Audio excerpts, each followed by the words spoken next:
Hello दोस्तों, मैं कामरान खान स्वागत करता हूं आप सभी का आपके YouTube channel Kamran sir Jhansi में। दोस्तों, मैं डिस्कस कर रहा हूं नंबर सिस्टम, जिसके मैं कल 20 क्वेश्चन करवा चुका हूं आपको। और इसी तरह से मैं एक सीरीज चला रहा हूं जो कि चैप्टर वाइज सीरीज है, और जितने भी प्रीवियस ईयर क्वेश्चन पीछे पूछे जा चुके हैं एग्जाम्स में, वो सारे क्वेश्चंस को मैं आपको यहाँ पर डिस्कस करा रहा हूँ विथ ट्रिक के साथ। और आप मुझसे जुड़ सकते हो टीचमेंट ऐप पर, जहां पर मैं basic to high level with concept के साथ पूरा सिलेबस आपको करवा रहा हूं, और फ्री ऑफ कॉस्ट है ये। ठीक है, कहीं पर भी आप करेंगे ना, और ऐप पर आप किसी भी इंस्टीट्यूट से जुड़ेंगे तो आपको पे करना होगा, लेकिन मेरा जो कोर्स है वो फ्री ऑफ कॉस्ट है। आप बेसिक टू हाई लेवल किसी भी पेड कोर्स के चक्कर में आपको पढ़ना ही नहीं है, फ्री ऑफ कॉस्ट है। बस आपके अंदर ईमानदारी होनी चाहिए, जॉब आपके पास झक मार के आएगी, है ना। तो आपके पास काबिलियत होगी तो जॉब आपको मिलेगी। तो काबिल बनो और मेहनत करो। आई होप कि आप समझ रहे होगे ना मेरी बात को। तो बस आप पढ़िए, कर्म करिए, फल देना ऊपर वाले के हाथ में है। मेहनत आप करेंगे तो फल आपको जरूर मिलेगा। तो चलते हैं क्वेश्चन नंबर 21 पर। दोस्तों, टीचमेंट ऐप पर आप मुझसे जुड़ सकते हो, जिसकी लिंक आपको डिस्क्रिप्शन में दी हुई है। ठीक है, तो अब चलते हैं क्वेश्चन नंबर 21 पर। चलिए, क्वेश्चन नंबर 21 में कह रहे हैं किसी संख्या के 50% को 50 में जोड़ने पर वह उसी संख्या के बराबर हो जाता है। कल मैंने आपको एक बात बताई थी कि अगर 50% को जोड़ रहे हैं तो कोई भी संख्या अपने आप में 100% ऑटोमेटिक होती है पहले से। और जब भी परसेंटेज की बात कर रहा है तो जिस वस्तु की बात कर रहा है वो वस्तु पहले से ही 100% होती है। अगर परसेंटेज की बात कर रहा है तो अगर 100% वह वस्तु थी और 50% को जोड़ने पर वह संख्या उसी के बराबर हो जाती है। 50% को 50 में जोड़ दिया। तो एक बात बताइए कि अगर हमने, सॉरी, यहां से हटा दें ये, अगर 50% में हमने 50 को जोड़ा तो वह संख्या 100% बन गई, है ना, क्योंकि संख्या 100% होती है अगर परसेंटेज में बात की जा रही है। तो ये बताइए कि 50 बराबर, अगर ये परसेंटेज है वहां जाके जाएगा तो 100 से घट जाएगा, तो ये 50% बचा, मतलब 50% का मान 50 हुआ। बात समझ रहे हो मेरी। 50% का मान 50 है तो 100% संख्या थी, तो 100% का मान कितना हुआ। आप एक बात बताइए, 50 पेन 50 रुपए के, तो एक पेन कितने का। बहुत आसानी से आप बताओगे सर 1 रुपए का एक पेन हुआ, है ना। तो 100 पेन कितने के, क्योंकि हमें 100% का मान निकालना है ना। तो आप पहले तो देते हो भाग, और फिर आपको 100% निकालना है। 100 पेन की संख्या मूल्य चाहिए कितने रुपए का। तो 50 से 50 कटेगा, 100 एकम 100। तो वह संख्या जो हुई ना दोस्तों, वह हुई 100। Option number B. चलते हैं नेक्स्ट क्वेश्चन, क्वेश्चन नंबर 22 पर। यदि किसी संख्या का तिगुना इस संख्या के 3/5 से 60 अधिक हो, ठीक है, संख्या माना कि x है, उस संख्या का 3 गुना कर दिया इस संख्या के 3/5 से, तो इसी संख्या का आप 3/5 कर दो, x का 3/5। ये क्या है, 3 गुना जो है इस संख्या से 3/5 x से 60 अधिक है, तो इनको अंतर जो आएगा वो 60 का आएगा या नहीं आएगा, है ना। तो यहां पर आपका हो जाएगा एलसीएम आप लो, तो 5 दिया 15x माइनस 3x, और ये 5 का दोस्तों यहाँ पर पक्षांतर करा दो, तो 60 × 5, 15 में से 3 गए तो ये हो गया 12x बराबर 60 × 5। तो x बराबर कितना आ जाएगा, 12×5 = 60, और 5 × 5 तो 55 हो जाएगा। यहाँ पर दोस्तों मैं कुछ कुछ स्टेप शॉर्ट कर देता हूँ। आई होप कि आप समझ पा रहे होगे, क्योंकि अगर आपने बेसिक पढ़ा हुआ है और सिलेबस कंप्लीट है आपका, तो ये सिर्फ रिवीजन टाइप क्वेश्चंस हैं जो कि प्रीवियस ईयर एग्जाम में पूछे जा चुके हैं, उनको मैं यहाँ डिस्कस करा रहा हूँ, इसीलिए मैं स्टेप को छोड़ देता हूँ बीच बीच में।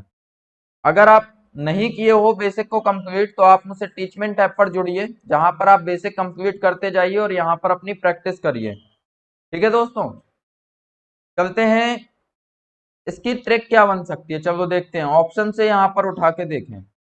अगर दोस्तों यहाँ पर हम ए ऑप्शन को उठाएं और वह कह रहा है किसी संख्या का तिगुना, माना कि संख्या 25 है, तो 25 का 3 गुना, ठीक है, इस संख्या के मतलब 25 के 3/5 से 60 अधिक है, मतलब इनका अंतर जो आना चाहिए वो 60 आना चाहिए। तो 5 से 25 कटेगा दोस्तों, पचम 25 5 बार, और 25 दिया 75 माइनस 5 दिए 15 बराबर हो गया 60। तो 75 माइनस 15 कितना हो गया, 60 बराबर 60। एलएचएस आरएचएस जिस ऑप्शन को रखने से हो जाता है वही हमारा सही है। तो ऑप्शन नंबर ए हमारा इसका करेक्ट आंसर हुआ। चलते हैं नेक्स्ट क्वेश्चन, क्वेश्चन नंबर 23 पर। दो संख्याओं के वर्गों का अंतर उनके वर्गों के योगफल के 80% के बराबर है। चलिए देखते हैं। ये दो संख्याओं के वर्गों का अंतर, माना कि संख्या x है, x का स्क्वायर माइनस y का स्क्वायर, दो संख्याएं थी ना, इनके वर्गों का अंतर, उनके वर्गों के योगफल, तो उनके वर्गों का योग कर दीजिए, योगफल के 80% के बराबर है। ठीक है, 80% मतलब 80/100, और 20 चौके 80, 20 पंचे 100, ये आ गया। तो अब यहाँ पर X square minus Y square, और यहाँ पर है X square plus Y square, पक्षांतर कर दो दोस्तों इसका। तो X square minus Y square upon X square plus Y square बराबर हो जाएगा 4/5। अब जो संख्या ऊपर है वही संख्या नीचे है, बस चिन्ह का अंतर है यहाँ पर, है ना। तो एक रूल आपने पढ़ा होगा, C and D, componendo and dividendo rule, यहाँ पर आप उसी को लगा दो। X square minus Y square plus X square plus Y square upon X square minus Y square minus X square minus Y square. दोस्तों जितना ऊपर है ना, एक बार उसको जोड़ेंगे हर को ले जाकर, और एक बार उसी अंश में से हर को घटाएंगे। तो वो इधर इस साइड भी यही होगा, एक बार हर को ले जाकर अंश में जोड़ देंगे और एक बार हर से घटा देंगे हर में, हर को घटा देंगे अंश में से। ठीक है, तो यहां पर आपको मिलेगा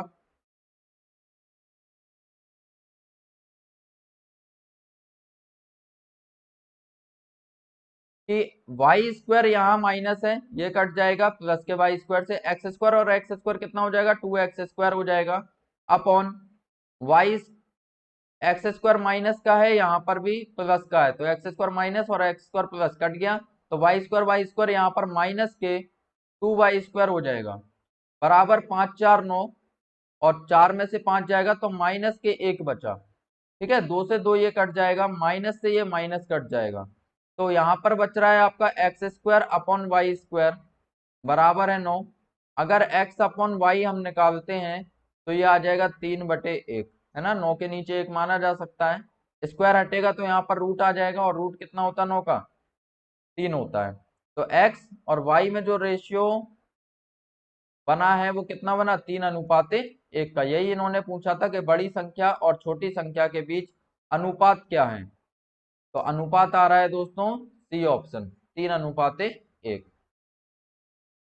ठीक है, चलते हैं नेक्स्ट क्वेश्चन, क्वेश्चन नंबर 24 पर। वह संख्या जो उसके 2/5 से 75 अधिक है। ठीक है, तो माना कोई संख्या x है और उस संख्या के 2/5 से ये 75 अधिक है, तो मतलब अंतर 75 का होगा ना, मतलब बड़ी संख्या x है और उसका जब हम 2/5x घटाएंगे इसमें से तो 75 ज्यादा आ रहा है, तो 75 अंतर होगा इन दोनों के बीच में। तो 5x माइनस 2x/5 बराबर 75, बताइए वासा आ जाएगा 5, और इससे जब ऊपर हमने सॉल्व किया तो 5x माइनस 2x बराबर 75, तो 5 में से 2 गया तो 3x/5 बराबर 75, तो 3 से 75 कटेगा, यहाँ पर 3 दूनी 6, 3 पंचे 15, तो x बराबर आ जाएगा दोस्तों 5 का यहाँ क्रॉस मल्टीप्लाई हो जाएगा, 25 पंचे 125, तो सही जवाब है आपका 125। आप इसको ऑप्शन से उठा के भी कर सकते हो कि जब एक इक्वेशन बन रही है और एक वेरिएबल है तो आप आराम से ऑप्शन उठाओ, जैसे कि ऑप्शन अगर हम सी उठाते हैं, ऑप्शन सी से, तो यहाँ पर हो जाएगा 125 में से अगर उस संख्या का 125 का 2/5 घटा दें तो 75 आना चाहिए। तो 125 माइनस 5 से 25 को काटो, 5 दूनी 10 और 2 बचा 55, 25 25 दूनी 50, बराबर 75। तो 125 में से आप 50 घटाओगे तो यहाँ पर बचेगा 75 बराबर 75। तो यहाँ पर LHS बराबर RHS हो गया ना दोस्तों, RHS। ठीक है, तो ये हो जाना चाहिए, जिस ऑप्शन को रखने से LHS RHS प्रूफ हो जाए वही आपका सही है, आप ऑप्शन से कर सकते हो। चलते हैं नेक्स्ट क्वेश्चन, क्वेश्चन नंबर 25 पर। दो संख्याओं का गुणनफल उन संख्याओं के अंतर का 24 गुना है। ठीक है, मान के चले दो संख्याएं x इंटू वाई, ये है दो संख्याओं का गुणनफल उन संख्याओं के अंतर का, वे संख्याएं मान के चलो x और y है, उनका अंतर का 24 गुना है। तो इनका कर दीजिए आप 24 गुना। फिर आगे कह रहा है यदि उन संख्याओं का योगफल 14 है, यदि उन संख्याओं का योगफल 14 है, x प्लस वाई का योग है 14, तो बड़ी संख्या कौन सी है। दोस्तों दो वेरिएबल है, दो इक्वेशन है, आप बहुत ही आसानी से ऑप्शन से उठा के इसको देख सकते हो। अगर हम ए ऑप्शन को रखें 9, अगर x 9 है तो y कितना हो जाएगा बताइए, 5 हो जाएगा, 9 और 5 14।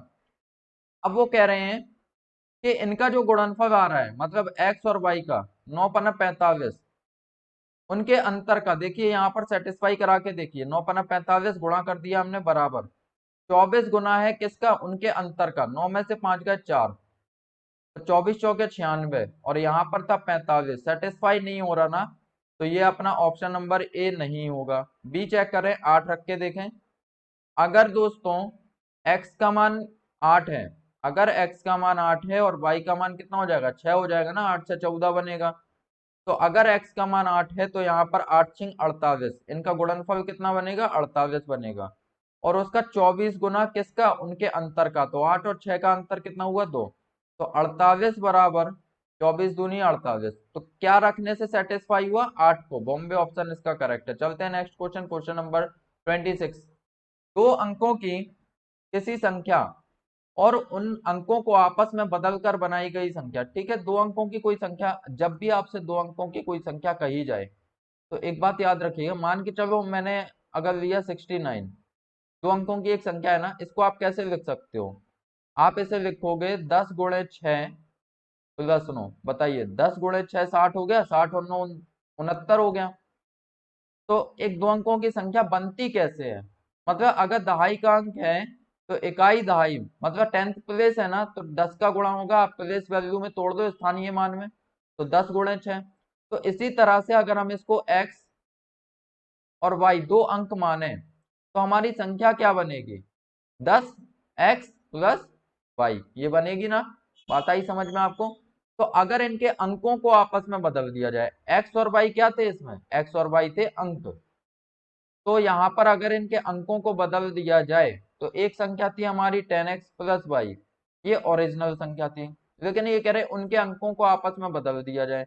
अंक बदलकर हम कर दें, जहां पर y था वहां पर x पहुंच जाएगा, और जहां x था वहां y आ जाएगा, अंक बदल दिए। तो बनाई गई संख्या के बीच अंतर, तो अंतर कर दो इसका। अब अंतर होगा दोस्तों, तो देखिए क्या आएगा, 10x प्लस वाई माइनस के 10y और माइनस के x, तो 10x से एक x माइनस हो जाएगा तो कितना बचेगा, 9x हो बचेगा, और 10y से एक y माइनस हो जाएगा तो कितना बचेगा, माइनस के 9y बचेगा। 9 यहां से कॉमन आ जाएगा तो x माइनस वाई अंदर बचा। अब ऐसी संख्या हमेशा किससे विभाजित होगी, देखिए 9 आ रहा ना बाहर, तो हमेशा ये 9 से विभाजित हो जाएगी ना, हमेशा और हमेशा ये 9 से विभाजित होगी। तो ऑप्शन नंबर 20 का करेक्ट है। जैसे कि अगर मैंने यहाँ पर एग्जाम्पल माना था 69, अगर इसकी हम संख्या अंकों को बदल दें तो बनेगी 96, इनका अंतर करें तो देखिए जरा कितना आएगा, 16 में से 9 जाएंगे तो बचा 7, 8 में से 6 गए 2, देखिए ये जो 27 आ रहे हैं 9 से विभाजित होगा। किसी भी संख्या और उसके संख्या के अंकों का अंक बदलने पर जो बनी हुई संख्या है उनका अंतर करने पर हमेशा वह संख्या 9 से विभाजित हो जाती है। ठीक है, इसको याद रखिएगा। चलते हैं नेक्स्ट क्वेश्चन, क्वेश्चन नंबर 27। दो अंकों वाली एक संख्या और उन अंकों के योग से प्राप्त संख्या का अनुपात। तो माना दो अंकों वाली एक संख्या, जो अभी मैंने आपको बताया था कि जब भी दो अंकों की एक संख्या होगी तो वो बनती कैसे है, 10x प्लस वाई होती है वह संख्या, और उस संख्या के अंकों का योग, तो संख्या के अंकों का योग होगा x और y, उसके अंक होते हैं, इनका योग का अनुपात, 4:1 दिया हुआ है, ठीक है, अनुपात 4:1 कर दिया। अब यहाँ पर दोस्तों आप कर दीजिए क्रॉस मल्टीप्लाई, तो ये हो जाएगा 10x प्लस वाई, और यहाँ पर हो जाएगा इसका 4x प्लस 4y। लेकिन यहाँ पर एक बात कह रहे हैं वो, कि जो इकाई, यदि उस संख्या में इकाई वाला अंक दहाई वाले अंक से 3 ज्यादा हो, है ना, इकाई वाला जो अंक है वो दहाई वाले अंक से 3 ज्यादा है, तो इकाई वाला अंक था क्या, y था ना, तो y दहाई के अंक से मतलब x से 3 ज्यादा है, तो ये हो जाएगा 10x प्लस, ये हो जाएगा x अगर दहाई का था तो इससे x से 3 ज्यादा है, x प्लस 3 हो जाएगा। और यहाँ पर भी यही करेंगे, 4x plus 4 into x plus 3 हो जाएगा ना y की जगह, क्योंकि जो दहाई का अंक y था वो x से, दहाई के अंक से 3 ज्यादा है, तो दहाई का अंक x था उससे 3 ज्यादा हो गया, तो जहां जहां y था वहां हमने रख दिया x प्लस 3, तो ये हो जाएगा 11x plus 3 is equal to 4x plus 12। तो यहाँ पर हो जाएगा 11x plus 3 equal to 8x plus के 12। तो यहाँ पर हो जाएगा 11 में से 8 यहाँ जाके घटेगा, तो मैं डायरेक्ट लिख दे रहा हूँ कि ये बचेगा आपका 11x प्लस 3 बराबर 8x प्लस 12। तो 11 में से 8 घटेगा तो ये बचेगा 3x बराबर, ये 3 यहाँ जुड़ रहा है, वहां जाके 12 से घटेगा तो कितना बचेगा 9, तो x बराबर आ जाएगा 3। ठीक है, इतनी बात आपको समझ में आई। अब यहाँ से x का मान 3 आ गया, बताना है वह संख्या कितनी हुई। तो संख्या यहाँ पर दोस्तों कि 10x प्लस x प्लस 3, क्योंकि इकाई का अंक दहाई के अंक से 3 ज्यादा था, तो इकाई का अंक अगर x था तो 10x प्लस y की जगह कितना आ जाएगा, x प्लस 3 आ जाएगा। तो संख्या जो बनेगी वो अपनी बन जाएगी, देखिए x की जगह 3 रख दो तो 10 तिया 30 हो गया, प्लस x प्लस 3, तो 3 प्लस 3 कितना हो गया 6, तो 30 और 6 कितना हो गया 36। आप इस क्वेश्चन को बहुत ही आसानी से कर सकते थे। देखिए कैसे करना था आपको, आप ऑप्शन उठाइए, कह रहे हैं दो अंकों वाली एक संख्या और उन अंकों के योग से प्राप्त संख्या का अनुपात 4:1 है। ठीक है, तो यहाँ पर कोई भी संख्या आप लो, मान के चलो ए ऑप्शन हमने उठाया 47, दो अंकों वाली एक संख्या और उसके अंकों का योग, अंकों का योग 4 7 11, इनका अनुपात क्या 4:1 आ रहा है क्या, देखो 11 से क्या एक बार 11 एकम 11 11, क्योंकि 44 होना चाहिए था तब यह 4:1 बनता ना, लेकिन ऐसा तो नहीं हो रहा, तो ए ऑप्शन नहीं होगा। दूसरा देखो 69, मतलब एक संख्या और उसके अंकों को जोड़ दो 15, क्या 15 से 4 बार कट रहा, नहीं कट रहा ना, तो ये भी नहीं होगा, 4:1 का अनुपात बनना है। अब सी ऑप्शन देखो 36, तो 36 एक संख्या और उस संख्या के अंकों का योग में अनुपात जो है वो 4:1, मतलब 9 एकम 9 9 चौके 36, तो 4:1 बन रहा है ना सी ऑप्शन से। इस तरह से आप डायरेक्ट इस क्वेश्चन को कर सकते थे। चलते हैं नेक्स्ट क्वेश्चन, क्वेश्चन नंबर 28 पर। दो अंकों की एक संख्या में इकाई के स्थान पर अंक दहाई के स्थान पर अंक के 2 गुने से एक कम है, यदि इकाई और दहाई के स्थान पर अंकों को आपस में बदल दिया जाए तो नई और मूल संख्या के बीच अंतर मूल संख्या से 20 कम है, तो मूल संख्या है क्या। देखो एक बात ध्यान देना कि ऐसे क्वेश्चन आप ज्यादातर ऑप्शन से कर सकते हो।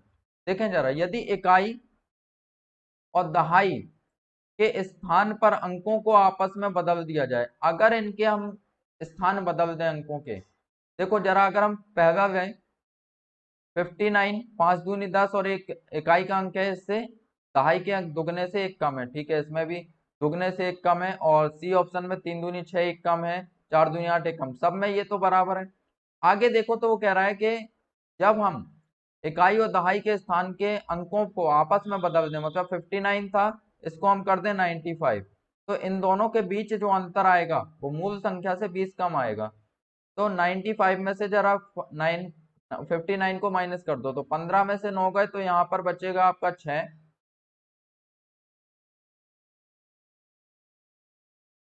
तो यहाँ पर देखिए ये आ जाएगा 59, 95 से आप 59 को माइनस कर दो, ठीक है ना, 59 को आप माइनस कर दीजिए, इसको मैं हटा देता हूँ, 95 माइनस 59, तो आपका बचेगा 15 में से 9 गए तो बचा 6, और यहां पर हो जाएगा आपका बराबर 8 में से 5 गए तो बचा 3, 36 हो रहा है। क्या 36 और 59 के बीच में 20 का अंतर है? दोस्तों नहीं हो सकता ना, अगर 20 का अंतर होता मतलब इकाई अंक तो 9 ही आता ना इसका, क्योंकि 20 कम कर रहे हैं, 59 से 20 कम करेंगे तो इकाई अंक तो कोई अंतर पड़ेगा नहीं ना, जीरो माइनस हो रहा मतलब इकाई अंक तो वही रहेगा। तो आप ऐसे इकाई अंक से देख सकते हो, अगर 23 को मैं बदलूं तो ये 32 हो जाएगा, और माइनस 23 उसी संख्या को घटा दें तो जो संख्या आएगी देखिए कितना आएगा, 23 में 32 में से 23 घटेगा तो आपका बचेगा 9। तो अब देख लो, संख्या थी 23 लेकिन इकाई अंक आ रहा है 9, कुल मिला के 3 आना चाहिए था ना इकाई अंक, अगर यहाँ पे इकाई अंक 3 था तो आना भी 3 था, क्योंकि 20 घटा रहे हैं तो ये भी नहीं होगा। सी ऑप्शन देखें, सी ऑप्शन के अंक बदल दें तो 53 माइनस 35 संख्या को घटा दें तो कितना आ जाएगा, देखिए 13 में से 5 गए तो बचा 8, 4 में से 3 गए 1, 18, संख्या थी इकाई अंक 5 था, यहाँ पर 8 आ रहा है, ये भी नहीं बनेगा। तो ए ऑप्शन भी नहीं है, बी भी नहीं है, सी ऑप्शन भी नहीं है, और डी ही होगा फिर। देख लेते हैं 74 माइनस 47, तो यहाँ पर 14 में से 7 गए बचा 7, 6 में से 4 गए बचे 2, यहाँ पे देखो इकाई अंक 7 था, यहाँ पर भी 7 आ गया, क्यों? क्योंकि यहाँ पर 47 में से 20 माइनस करोगे, क्योंकि 20 का महीना नहीं जो संख्या प्राप्त हो रही, 7 में 0 गया 7, 4 में 2 गए 2, 27 आ गया ना। तो ऑप्शन नंबर दहली इसका करेक्ट है। तो ऐसे ऑप्शन से आप बहुत जल्दी कर सकते हो, मैं तो समझा रहा हूं तो आपको समय लगा, अगर आप खुद से करेंगे तो इसको मुझसे भी जल्दी कर सकते हो। चलते हैं नेक्स्ट क्वेश्चन, क्वेश्चन नंबर 29 पर। 3 अंकों वाली एक संख्या में सैकड़े के स्थान वाला अंक इकाई के स्थान वाले अंक का 2 गुना है। ठीक है, अगर 3 अंकों की कोई संख्या है तो दोस्तों वो क्या होगी, वो होगी 100x plus 10y plus Z. इकाई के स्थान वाले अंक का 2 गुना है कौन, सैकड़े के स्थान वाला अंक। सैकड़े पर क्या होता, जो 100 प्लेस पर होता है, मतलब ये 100 प्लेस पर जो x है ये इकाई के स्थान वाले अंक का 2 गुना है। तो इकाई में अगर z है तो यहाँ पर क्या हो जाएगा, z का 2 गुना, तो 2z हो जाएगा, मतलब x को हटाकर x की जगह हम लिख सकते हैं, x की जगह हम लिख सकते हैं 2z, ठीक है ना। तो x को मैं यहाँ से हटा देता हूँ, अगर x को मैं हटा देता हूं तो देखिए यहां से हटा दूं,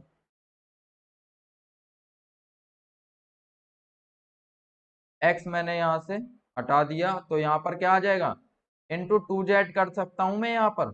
ठीक है, आगे पढ़ें। और उसके सभी अंकों का योगफल 18 है।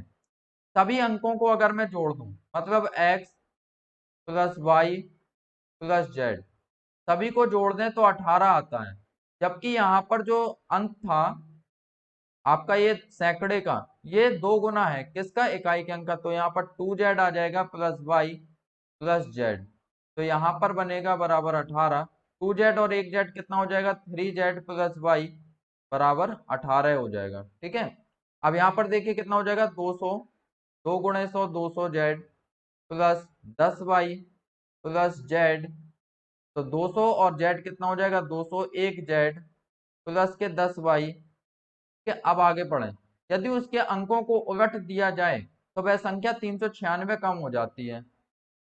तो अगर हम इसके अंकों को उलट दें तो उलटने पर देखो दोस्तों क्या बनेगा, अगर संख्या थी 100z, मतलब यहाँ पर 2z था तो क्या आ जाएगा, यहाँ पर z आ जाएगा, जो इकाई का अंक था वो यहाँ पर सैकड़े पे आ जाएगा, क्योंकि अंक बदल रहे हैं ना, पलट रहे हैं। तो 100z प्लस 10y प्लस जहां इकाई का अंक था उधर पहुंच जाएगा सैकड़े का अंक, अंक पलट दिए तो देखो क्या बनेगा, 100z और यहाँ पर 2z कितना हो गया, 102z प्लस 10y, तो ये बन गया। और ये जो संख्या है ये कम है कितनी, 396 कम है, तो यहाँ पर आप माइनस कर दो, 102z माइनस के 10y बराबर 396, मतलब इन दोनों के बीच जो अंतर है ना वो 396 का अंतर है। तो 10y से 10y कट गया, और यहां पर बचेगा आपका 99, जेड बराबर 396। तो ये जेड बराबर आ जाएगा आपका 396 बटे 99, 11 नंबर 99 और 11 तिया 33, बचा 6, 11 छिके 66, 9 चौके 36। तो जेड का मान आ गया 4। अगर दोस्तों जेड का मान 4 आ गया और इसमें पूछा क्या है, तदनुसार उस संख्या के सैकड़े वाले अंक और दहाई वाले अंक का अंतर कितना है। सैकड़े और दहाई का, तो सैकड़े का तो अपना यहाँ पर 2z हो जाएगा, है ना। अगर इकाई का अंक यहाँ पर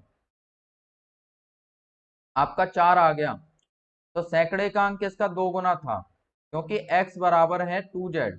तो x का मान क्या आ जाएगा, तो ये हो जाएगा 2 इंटू 4 मतलब 8 हो जाएगा। x का मान 8 हो गया।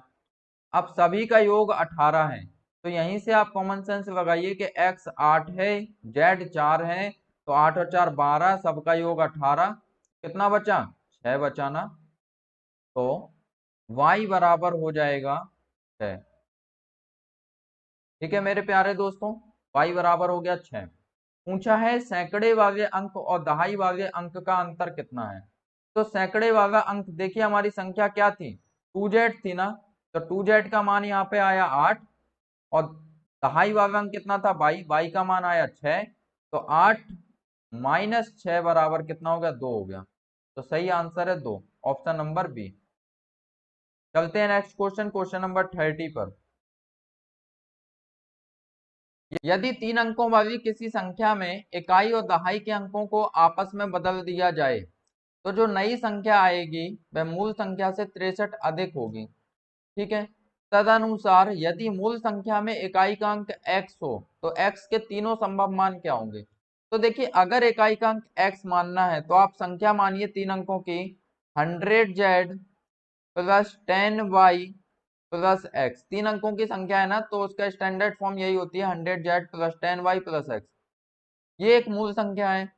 अब वो कह रहे हैं जब इकाई के और दहाई के अंकों को आपस में बदल दिया जाए, मतलब इकाई के स्थान पर है x और दहाई के स्थान पर है y, जब हम इनको बदल देंगे तो संख्या बनेगी 100z plus 10x plus y। और ये जो संख्या बनी, ये पुरानी वाली संख्या से 63 अधिक है, मतलब ये बड़ी हुई ना उससे। तो बड़ी में से जब हम छोटी को घटाएंगे, पुरानी वाली संख्या को, 100z plus 10y plus x, इस संख्या को घटाएंगे तो इनके बीच अंतर कितना है, 63 का अंतर है। तो यहां पर आ जाएगा 100z plus 10x plus y minus के 100z माइनस के 10y माइनस के x बराबर है 63। तो 100z यहाँ पर और ये माइनस का प्लस माइनस का कट गया, तो यहाँ पर आपका बचेगा, देखिए, तो यहाँ पर 10x में से एक x माइनस हो जाएगा तो ये हो जाएगा आपका 9x, और y में से 10y माइनस होगा तो ये बचेगा माइनस के 9y बराबर हो जाएगा 63। ठीक है, तो 9 आपका कॉमन आ जाएगा तो अंदर बचेगा x माइनस वाई बराबर है 63। तो x माइनस वाई जो आ जाएगा वो कितना हो जाएगा, 9 7 63, भाग हो जाएगा ये 9 का, यहाँ जाके यहाँ गुणा हो रहा था तो वहां जाके भाग हो जाएगा। तो x माइनस वाई हो गया 7। अब उन्होंने पूछा है x के तीनों संभव मान क्या होंगे। तो 7 कब कब आ सकता है दोस्तों, क्या क्या हम वैल्यूज पुट कर सकते हैं। माना कि x की जगह 9 होगा तो y की जगह 2 होगा, तभी तो 7 बनेगा। और देखिए, और क्या हो सकता है, x की जगह 8 होगा तो y की जगह 1 होगा, तभी 7 बनेगा। और अगर x की जगह 7 होगा तो y की जगह 0 होगा, है ना।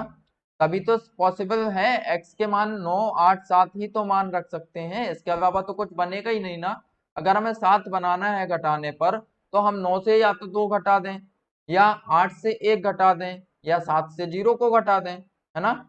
तो यहाँ पर आपका हो जाएगा कि x के मान 7 8 और 9, ये 3 मान संभव है। तो आपका ऑप्शन नंबर हो जाएगा ए, ऑप्शन नंबर इसका ए करेक्ट है, 7 8 9। चलते हैं नेक्स्ट क्वेश्चन, क्वेश्चन नंबर 31। दो अंकों की एक संख्या में इकाई के स्थान वाला अंक दहाई के स्थान वाले अंक से 2 गुना है। ठीक है, दो अंकों की एक संख्या है, और ये कह रहे इकाई के स्थान वाला जो अंक है वो दहाई के स्थान वाले अंक से 2 गुना है। तो देख लेते हैं, क्या इकाई का स्थान यहाँ पर 6 है, यहाँ पर 2 है, तो इकाई के स्थान वाला अंक दहाई से 2 गुना है। क्या 2 का 2 गुना है 6? नहीं है ना, 2 का 2 गुना तो 4 होता है, तो ए ऑप्शन नहीं होगा। बी ऑप्शन देखें, 2 दूनी 4, 4 होना था, ये 3 है, नहीं होगा। 2 दूनी 4, यहाँ पर तो दुगना है, ये भी 2 दूनी 4, नहीं है दुगना, तो एक ही ऑप्शन है सी। चलते हैं आगे क्वेश्चन नंबर 32 पर। दो अंकों वाली एक संख्या और उसके अंक उलट देने पर प्राप्त होने वाली संख्या। ठीक है, दो अंकों वाली कोई संख्या है 10x प्लस वाई, और उसके अंक उलट दें अगर हम, तो अंक उलटने पर बनेगी दोस्तों 10y प्लस एक्स, ये बन जाएगी। दो अंकों वाली एक संख्या और उसके अंक उलट देने पर प्राप्त होने वाली संख्या का योग। ठीक है, इनका योग कर दो आप, इनका योग एक वर्ग संख्या है, मतलब ये एक एन स्क्वायर के बराबर होगी, जो भी संख्या आएगी वो एक वर्ग होगी। तदनुसार इस प्रकार की कुल संख्या कितनी है? ठीक है, चलो देखते हैं। तो यहाँ पर 10x और एक x जुड़ जाएगा तो ये बन जाएगा 11x, y और 10y जोड़ेगा तो ये हो जाएगा 11y बराबर एन स्क्वायर। तो यहाँ पर आप 11 कॉमन निकाल सकते हो, तो अंदर बचेगा x प्लस वाई बराबर एन स्क्वायर, कोई संख्या बननी चाहिए। तो एन स्क्वायर का मतलब है, आप इस n को लिख सकते हो, इस n को आप n गुणे n करके लिख सकते हो, n गुणे n, है ना। तो एक n का मतलब, तो ये 11 से कंपेयर करा दो, n मतलब 11 हो गया, मतलब x प्लस वाई का मान भी 11 होना चाहिए, तभी एक पूर्ण वर्ग संख्या बनेगी ना, एक वर्ग बनेगी। तो x क्या क्या मान संभव है 11 बनाने के लिए? अगर यहाँ पर हम 10 और y का मान 1 रखें तब 11 बन जाएगा, और 11 कैसे बनेगा? अगर 9 और y का मान 2 रख दें तब भी 11 संभव है, अगर 8 और यहाँ पर 3 रख दें तब भी 11 बनेगा, अगर 7 और यहाँ पर 4 रख दें तब भी 11 बनेगा ना। अब देखिए और क्या मान संभव है, अगर हम x की जगह 6 रख दें और y की जगह 5 रख दें तब भी 11 संभव है। ठीक है, तो ऐसे ऐसे आपके मान संभव हैं। अब देखिए ये तो हो गए, और क्या क्या हो सकता। अब x प्लस वाई के मान और क्या क्या रख सकते हैं? अगर x का मान हम 1 रखें और y का मान 10 रखें, ठीक है, अगर x का मान 2 रखें और y का मान आप 9 रख दो, अगर x का मान 3 रखें y का मान 8 रखें तब भी 11 बनेगा ना। 11 कैसे कैसे बन सकता है ये आपको बताना है। अगर x का मान 4 रखते हैं और y का मान 7 रखते हैं तब भी 11 बन जाएगा ना। और अगर x का मान 5 रखते हैं और y का मान 6 रखते हैं तब भी 11 संभव है। ठीक है, तो बस इतने ही मान संभव है। अब इसमें आप एक ध्यान दीजिए, ये जो x और y है ये क्या है? अंक हैं। अंक क्या होते हैं? एक ही अंक में होते हैं, एक डिजिट में होते हैं, जबकि यहाँ पर आप देख रहे हो x 2 अंक का हो गया और यहाँ पर y 2 अंक का हो गया, जो कि संभव नहीं है, जो कि संभव नहीं है। तो यहाँ पर इनको हटाकर जितने भी मान हैं वो हो सकते हैं, मतलब 1 2 3 4 5 6 7 और ये 8, तो 8 मान संभव है इसके। तो आप आंसर दोगे ऑप्शन नंबर दिल्ली, इसका करेक्ट है डी ऑप्शन। ठीक है, चलते हैं नेक्स्ट क्वेश्चन, क्वेश्चन नंबर 33। चार लगातार विषम संख्याओं का औसत 40 है, तो बड़ी संख्या कौन सी है? दोस्तों औसत जो होता है ना वो मध्य वाली संख्या होती है।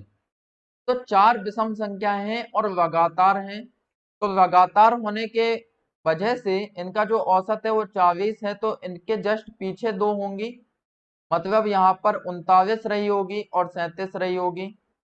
अब यहाँ पर कौन कौन सी रही होंगी? ये 41 रही होगी और 43 रही होगी।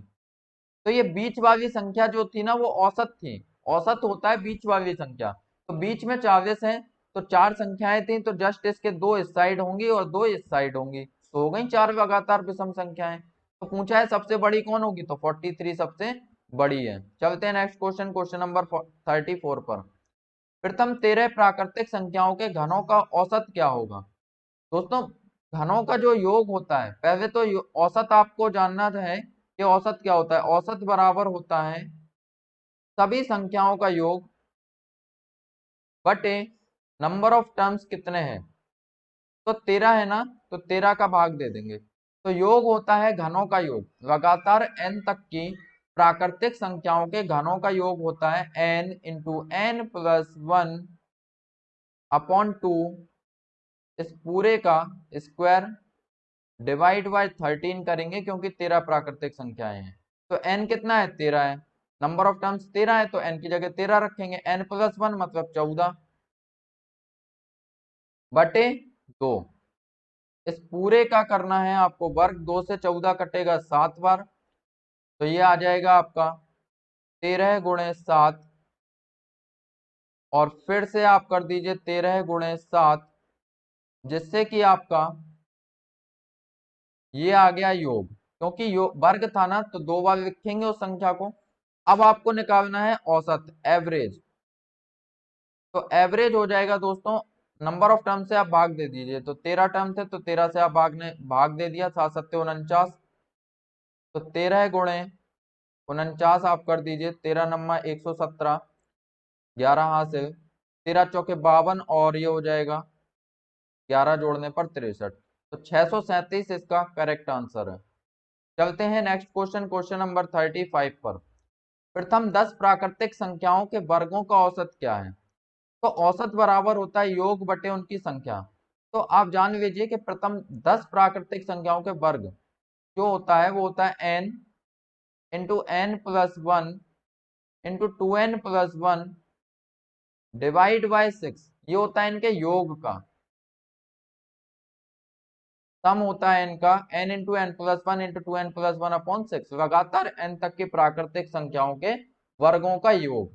तो n कितना है, 10 है, n प्लस 1 कितना हो जाएगा, 10 और 1 11 हो जाएगा, और ये n 2n प्लस 1 कितना हो जाएगा, n की जगह 10 रखो, तो 10 दूनी 20 और 1 21 हो जाएगा ना, बटे 6। तो यहाँ पे 3 दूनी 6 और 3 सत्ते 21, 2 से 10 कटा, 2 पंचे 10, तो यहाँ पर आ जाएगा 5 सत्ते 35 गुणे 11, तो 5 5 3 8 और 3, तो ये हो गया इनका योग 385। लेकिन अब औसत निकालना है, तो एवरेज होता है, एवरेज होगा योग बटे नंबर ऑफ टर्म्स कितने हैं, 10 टर्म है, तो 10 का आप भाग दोगे इसमें, तो ये आ जाएगा 38.5। तो इसका करेक्ट आंसर है 38.5, ऑप्शन नंबर सी। चलते हैं नेक्स्ट क्वेश्चन, क्वेश्चन नंबर 36 पर। प्रथम 17 विषम संख्याओं का औसत। दोस्तों लगातार n तक की प्राकृतिक विषम संख्याओं का जो औसत होता है ना, वो n होता है। n मतलब जो भी यहाँ पर दिया हुआ है, अगर 17 दिया तो 17 नंबर ऑफ टर्म्स हो गए, तो 17 ही इसका आंसर है।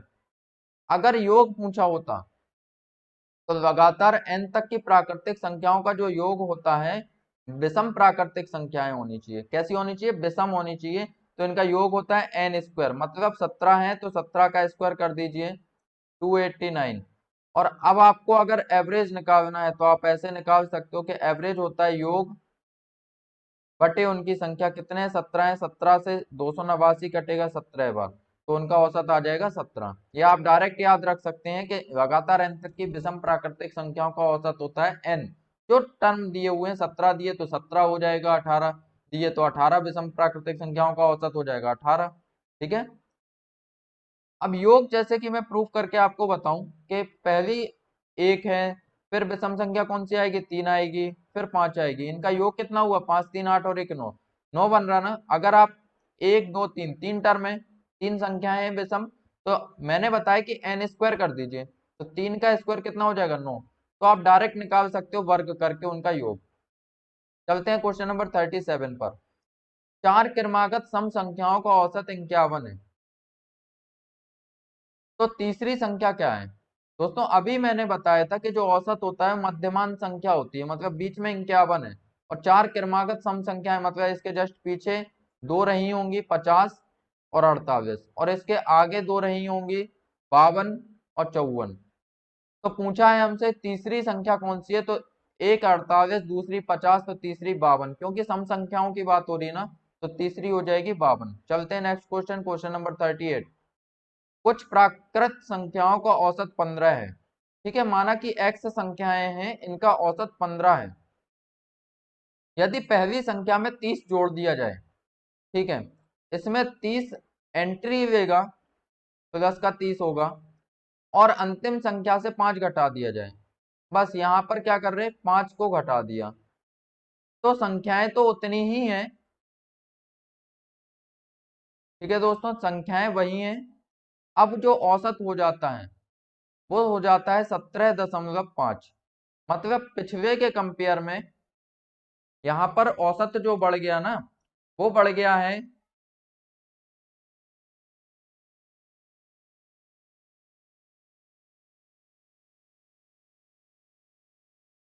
औसत यहाँ पर बढ़ चुका है 15 से 17.5 हो गया है, तो 2.5 बढ़ गया। ये 2.5 किस वजह से बढ़ा, मतलब ये जो आप देख रहे हो 30 और 5, मतलब अभी भी 25 जो है एंट्री हुई है। ये बढ़ा किस वजह से है 2.5, क्योंकि 25 आया है। तो 25 किस हिसाब से मिल रहा, 2.5 के हिसाब से एवरेज मिल रहा है। तो यहाँ पर आप निकालो कि 2.5 के हिसाब से कितने लोगों में ये 25 बटेगा। तो 2.5 के हिसाब से 25 धाम 250, तो 10 लोगों में बढ़ जाएगा ना, तो 10 इसका करेक्ट आंसर होगा। दोस्तों मैं यहाँ पर ट्रिक से करा रहा हूँ आपको, ये ट्रिक है एवरेज की। अगर आप बेसिक से जाएंगे तो यही आपका थोड़ा सा डिफिकल्ट हो जाएगा, आपको कैलकुलेशन पड़ जाएगी। तो ये समझिए कि x संख्याएं थी, एवरेज 15 था, फिर एक में 30 जोड़ा, एक से 5 घटाया, तो कितना ऑन एवरेज आपका 25 जो है एंट्री लिया, 25 आ गया ज्यादा, तो 25 ज्यादा आया, उसकी वजह से 2.5 एवरेज बढ़ा। तो 2.5 बराबर है 25 के, तो 1 यूनिट का मान कितना होगा, 10। भाग दे दिया आपने 225 में 2.5 का, तो आ गया 10। चलते हैं नेक्स्ट क्वेश्चन, क्वेश्चन नंबर 39 पर। 6 संख्याएं अवरोही क्रम में व्यवस्थित की गई हैं। प्रथम 5 संख्याओं का औसत 30 है और अंतिम 5 संख्याओं का औसत 25 है। ठीक है, माना कि 6 संख्याएं हैं, प्रथम 5 का औसत है 30 और अंतिम 5 का है 25। अंतिम 5 का औसत है 25। तो यहाँ पर एक बात बताइए, इनका योग क्या होगा, योग बराबर होता है औसत गुणे उनकी संख्या। औसत कितना है 30, संख्या कितनी है 5, तो 30 पंचे 150, और यहाँ पर औसत है 25, संख्याएं हैं कितनी 5, तो 25 पंचे 125, तो 25 गुणे 5 हो जाएगा 125। इनका अंतर कितना आ रहा है 25।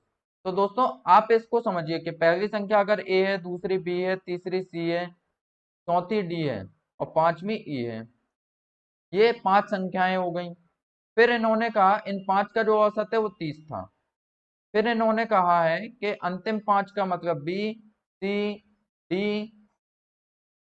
e, ये योग कर दीजिए, क्योंकि हमने यहाँ पर प्लस कर दिया, तो 3 पंचे 15, 150 आ जाएगा प्रथम 5 का योग।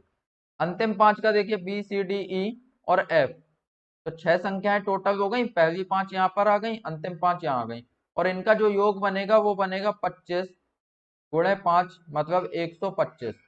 अब आप घटा दो इनको, अंतर पूछा है ना, तो आप घटा दो, सभी को आप घटा दोगे, तो यहाँ पर b प्लस का b minus, c plus c minus, d plus d minus, e plus e minus, तो यहाँ पर बचा आपका a माइनस f, मतलब प्रथम और अंतिम का अंतर कितना बचा। यहाँ पर भी आप घटा दो, 150 से 125 को घटाए तो बचा 25, तो करेक्ट आंसर हुआ आपका c। और यही मैंने यहाँ पर डायरेक्ट करके आपको बताया था। चलते हैं नेक्स्ट क्वेश्चन, क्वेश्चन नंबर 40 पर। प्रथम 15 प्राकृतिक संख्याओं का औसत क्या होगा जिसे 5 से विभाजित करने पर एक शेष रहे। चलते हैं, देखो अगर 15 प्राकृतिक संख्याएं हैं और 5 से विभाजित करने पर एक शेष रहेगा, तो पहली संख्या तो 6 होगी ऐसी, क्योंकि 5 से जब हम भाग देंगे तो वो संख्या 5 से 5 प्लस 1 6, तो पहली संख्या तो 6 रहेगी ना, जिसमें हम 5 का भाग दें तो वो एक शेष देगी। अगली संख्या क्या आएगी, अगली संख्या होगी 5 के अंतर पर आएगी ना, 6 5 11, अगली संख्या आएगी 16। तो इस तरह से कितनी संख्याएं बनेंगी, वो कह रहे हैं प्रथम 15 प्राकृतिक संख्याओं का औसत क्या होगा, औसत पूछा है दोस्तों। तो इस तरह से संख्याएं आती जाएंगी और अंतिम 15वीं संख्या होगी। तो देख लेते हैं कि 15वीं संख्या क्या होगी। इन सभी के बीच अंतर 5 का चल रहा है, समान अंतर चल रहा है, मतलब ये समांतर श्रेणी हुई, और समांतर श्रेणी में 15वां पद हम निकालें कि अंतिम पद क्या होगा, तो ये हो जाएगा a प्लस a है हमारा प्रथम पद, प्रथम पद 6 हो गया, n कितना है, n है हमारा नंबर ऑफ टर्म्स कितने 15 है, minus 1 n minus 1 into D, T क्या है, कितने का अंतर है, डिफरेंस 5 का है। तो यहाँ से आप निकालो 6 प्लस 15 में से गया 14, 14 पंचे 70, तो ये T15 जो आ गया, ये आ गया आपका 76। ठीक है, तो आपका औसत जो होता है, एवरेज, वो होता है योग बटे उनकी संख्या। योग होता है दोस्तों जब लगातार संख्याएं हैं एक गैप पर समांतर श्रेणी में है, तो समांतर श्रेणी का योग का फॉर्मूला होता है a प्लस एल अपॉन 2, मतलब प्रथम पद प्लस अंतिम पद डिवाइड बाय 2। तो प्रथम पद है 6, अंतिम पद है 76, बटे 2 करोगे तो यहाँ पर हो जाएगा 76 और 6 हो जाएगा 82 बटे 2, काटेंगे 2 से, 2 चौके 8, 2 एकम 2, तो ये आ जाएगा 41। तो करेक्ट आंसर हुआ आपका 41, तो उनका एवरेज होगा 41। तो यहाँ पर दोस्तों आज के 20 क्वेश्चन खत्म होते हैं, और कल हम फिर डिस्कस करेंगे नंबर सिस्टम की अगली सीरीज 20 क्वेश्चन की। तो आप मुझसे जुड़े रहिए, और बढ़िया से बढ़िया क्वेश्चन की प्रैक्टिस मैं यहाँ पर करा रहा हूँ जो कि एग्जाम में पूछे जा चुके हैं और काफी इंपोर्टेंट हो जाते हैं आपके लिए। तो सारे प्रीवियस ईयर को बच्चों 70% पूछे जाते हैं प्रीवियस ईयर क्वेश्चंस। अगर आपको मेथड्स क्लियर हैं, फाइट तो सिर्फ 10% पे ही होती है, नए क्वेश्चन 10%। तो वो आप मेरी क्लास ज्वाइन कर सकते हो टीचमेंट ऐप पर, जहां पर मैं कॉन्सेप्ट करा रहा हूँ, ट्रिक करा रहा हूँ। आप उसको ज्वाइन कर सकते हो, और सारी चीजें काफी अच्छे से आपको समझ में आएंगी, क्योंकि मैं वहां पर काफी देर तक समझाता हूँ पहले कॉन्सेप्ट को, फिर क्वेश्चंस को डिस्कस करता हूँ। ठीक है, तो यदि आपने आज अभी तक चैनल सब्सक्राइब नहीं किया है तो चैनल को सब्सक्राइब कीजिए, और अगर मेरा पढ़ाया हुआ आपको पसंद आ रहा है तो लाइक कीजिए वीडियो को।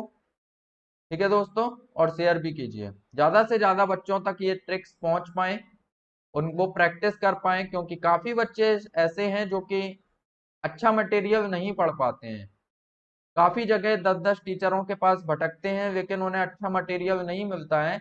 वो कभी इसके पास कभी उसके पास, और ऐसे ही समय निकलता है, समय काफी कीमती है। ठीक है, तो स्टूडेंट्स को बताइए, और ये ट्रिक उनके समझ में आएंगी, और ट्रिक्स ही आज के समय में आपको एग्जाम में अप्लाई करनी है। बिना ट्रिक के आपका एग्जाम नहीं निकलने वाला है। ठीक है ना, और कॉन्सेप्ट भी क्लियर होना जरूरी है। तो आप टीचमेंट ऐप पर मुझे ज्वाइन कीजिए, इसकी लिंक डिस्क्रिप्शन में दी हुई है। Thank you.